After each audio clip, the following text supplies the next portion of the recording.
పుత్ర పవిత్రాత్మనామమున ఆమెన్. జ్ఞానవాణి శ్రోతలకు శుభోదయం.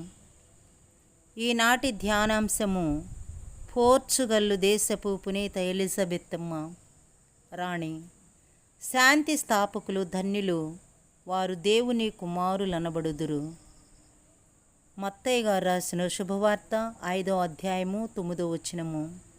సుగుణం, శాంతం, భక్తి, దాన ధర్మాలు. జీవిత చరిత్ర. స్పెయిను దేశపు మహారాజు 3వ పీటరు కుమార్తెకు ఎలిజబెత్తమ్మ పేరు ఇవ్వబడింది.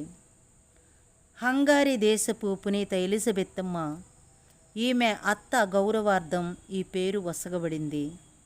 ఈ రాణి బాల్యం నుంచే భక్తి యందు, లోకాశలను త్యజించుట యందును తల్లిదండ్రులు ఈమెకు అలవాటు చేశారు.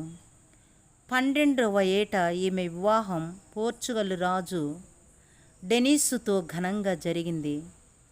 డెనిసు రాజుకు శ్రమ జీవి అని పేరు గలదు.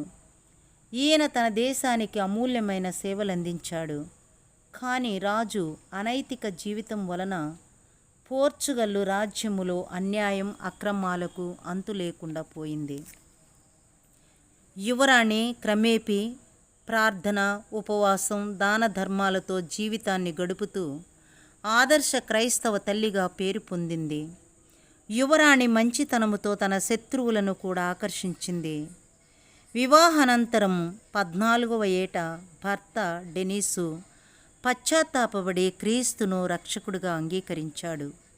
డెనిసు మరణానంతరం యువరాణి సంపదలన్నిటినీ అమ్మి పేదలకు పంచింది. పునీత ఫ్రాన్సిస్ సభ 3వ శాఖ పూర్క్లేర్స్లో చేరి పుణ్య జీవితాన్ని గడిపింది.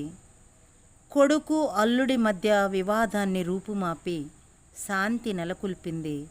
విపరీతమైన జ్వరముతో జూలై 4వ తేదీ 1336లో మరణించింది.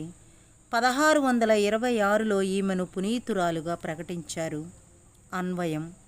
వరప్రసాదల మాత, దయగల తల్లి మరియమ్మ, దుష్ట శత్రువుల నుండి రక్షించు తల్లి, నా మరణ సమయమందు మమ్మల్ని ఆదుకొనండి. ఆమెన్. పితా పుత్ర పవిత్రాత్మనామమున ఆమెన్.